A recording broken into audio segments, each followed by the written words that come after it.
When I was 10, my mom bought me a little glass brick called an iPhone. And what did it have on it? Music written by murderers, videos of people blowing up, and infinite porn. So much porn. And then what happened? She sent me to school. I had to go behave. Have fun playing on the monkey bars while you listen to Playboy Cardi. The internet was a sinister void for a kid to grow up in. It was filled with, to put it lightly, interesting characters, sometimes with dark political motives. And pretty much everybody has experience with the fact that the internet has the power to corrupt even everyday average people. Unfortunately, a rather extreme version of this happened to a friend of mine, and today I'm going to unveil the story of how the internet stole my friend.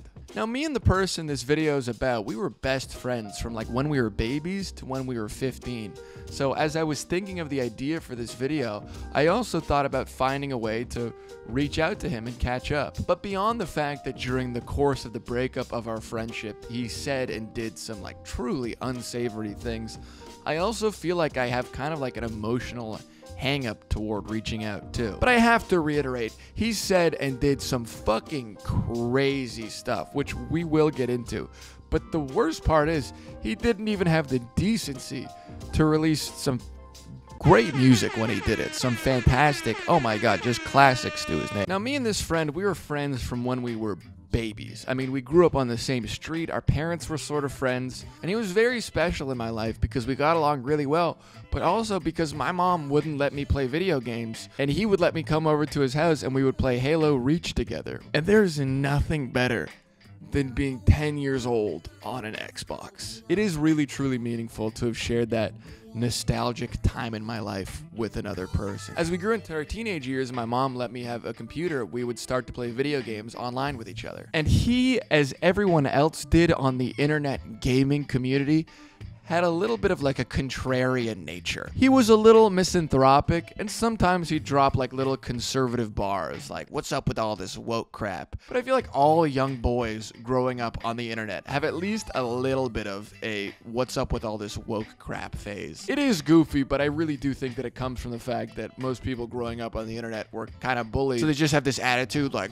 fuck society. What's up with all the blue-haired people? It's like, it's played out, it's lame, but it comes from a place of being genuinely hurt. So he showed slight signs of this, and it was a little concerning. I remember one time he started talking about how a certain mustachioed man from the 1930s in Germany was actually pretty good for the economy. And I didn't know anything at the time, so I was like, right, okay. Like, he was bad, though, right? And he was like, yeah, he was bad. He was good for the economy, though. And I was like, okay, sometimes bad people make money. I mean, that's fine. And it might sound like me and my friends were crazy for not picking up on this, but I swear, the pull from just general, chronically online antisocial behavior to, like, genuinely concerning politics was very slow and almost felt kinda normal because we didn't know what life was like. We spent all of our time on the internet, which is just a weird place. So we didn't even know what the signs of like a really genuinely abnormal person was. And in the present, this is where I start to feel kind of weird about not reaching out. People talk about boycotting all the time, and I definitely agree with the practice. But in the modern day political landscape, people will like boycott their friends, which is a little odd. Like, I know people who post on their Instagram story on opposite sides of a political debate saying stuff like, I could never hang out with a person who believes this. And I'm just like, I know both of you guys. You get along really well. Like, how part of me feels about my old friend is that I can't have him in my life because politically that's an inappropriate thing to do. But it's not like by not being his friend, I'm gonna convince him to believe what I believe. Actually, it could even isolate and alienate him further so that he goes deeper and deeper into these politics. Because when someone expresses their mind a little bit in a political direction and then everyone chastises them, a lot of the time the tendency is not for that person to rethink their values. The tendency is to dig their heels further into it because they don't want to admit that they're wrong. So I kind of feel like maybe I'm hurting him by not talking to him. I don't know. It's a lot to think about. But then one day I remember we were having like a typical boyish argument about politics, and then things started to get like real. He started going on about how the Crusades were justified. No one was talking about the Crusades at the time. If you like the Crusades now, by the way, you didn't like them then. No one was talking about the Crusades. He just wanted to let us know, like, hey, I think Europe did the right thing there. It's like, okay,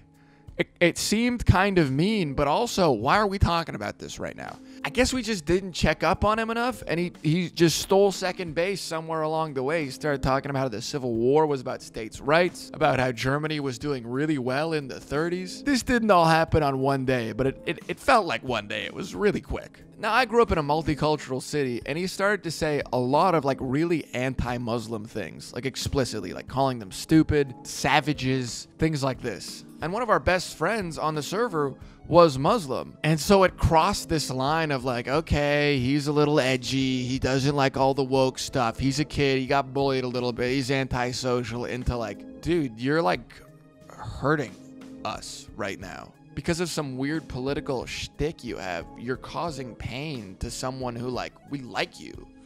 We're supposed to be friends, and you're letting this ideology, which honestly people only adopt because they're unpopular. They were hurt, and they want to find a way they can mentally frame that they were an unfairly, unrighteously discriminated against person, which they were, but just not in any political sense. They were just bullied. I'll just bring up like a few of the crazy things he said. Here's a post on Reddit. He literally just calls somebody black to win an argument. And bringing all these old memories back up reminds me that yes, a little bit of political dialogue is good with people that you don't entirely agree with, but sometimes people round a corner and they say some things where it's like, yeah, I don't want that person in my life. You know, for example, while it's good to have someone on your podcast to talk about their views and beliefs, don't let them talk too much. I see good things about Hitler also. No, the Jew, I love everyone. I'm done. So after he started saying all of this, we kind of just like grouped up and bullied him, which now that I'm reflecting definitely made him sink his heels further and further into his political beliefs. It like wasn't the right thing to do.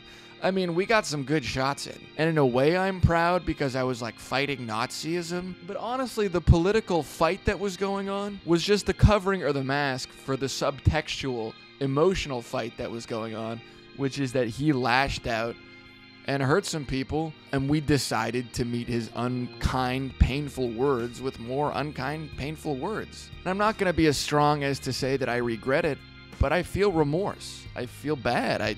He was my friend, and I feel like he was kind of taken from me, and I made it worse by just like being mean to him.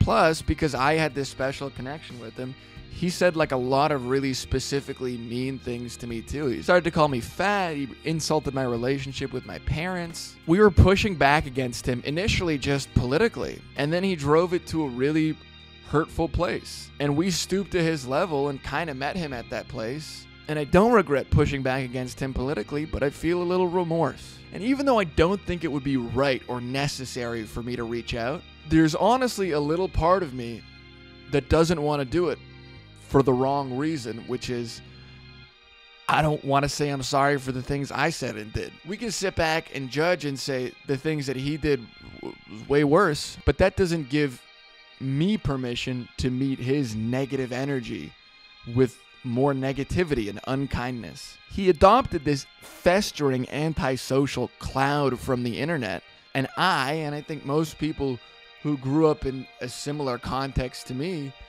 have that same cloud too. Where because there's just this anonymous edge that the internet gives us, we're just entitled and mean and unkind to each other.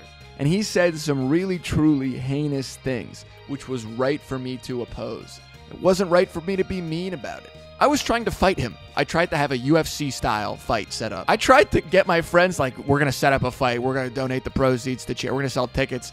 How is that going to help? You know, he didn't like Muslims. That's not good. But how is that right? If someone else does something bad, that doesn't give me the permission to do the same thing. At the end of the day, I felt the most hurt by him because we had so many good times together. It felt a little bit like those were being robbed of me because of the bad things he said. But I don't think it means that I have to ignore the good times either. I can appreciate what we had without endorsing what he said. We all did things that we regret when we were younger. And that might seem like an understatement in this case, because it's not like, oh, I had a hookup that I regret. It's like, I think Hitler was great for the economy. It's a little farther, but it's not like there's not stories of white supremacists being healed from their past ideological flaws. So even though he went to a really dark place, you gotta leave the mental possibility for their redemption.